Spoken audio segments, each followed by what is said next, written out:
Hello everyone, welcome back to the channel. In this video we'll dive into best Charles Schwab ETFs for beginners and passive investors, and here's the breakdown.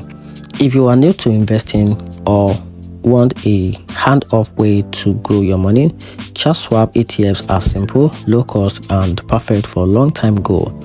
One of the most best starting point is the Schwab US Broad Market ETF. It owns thousands of United States companies in one fund, giving you wide exposure without picking stock individually.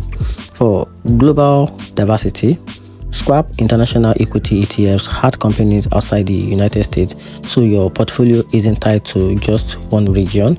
If you love passive income, Schwab United States dividend equity ETFs focus on dividend paying firm that can help you earn regular payout over time.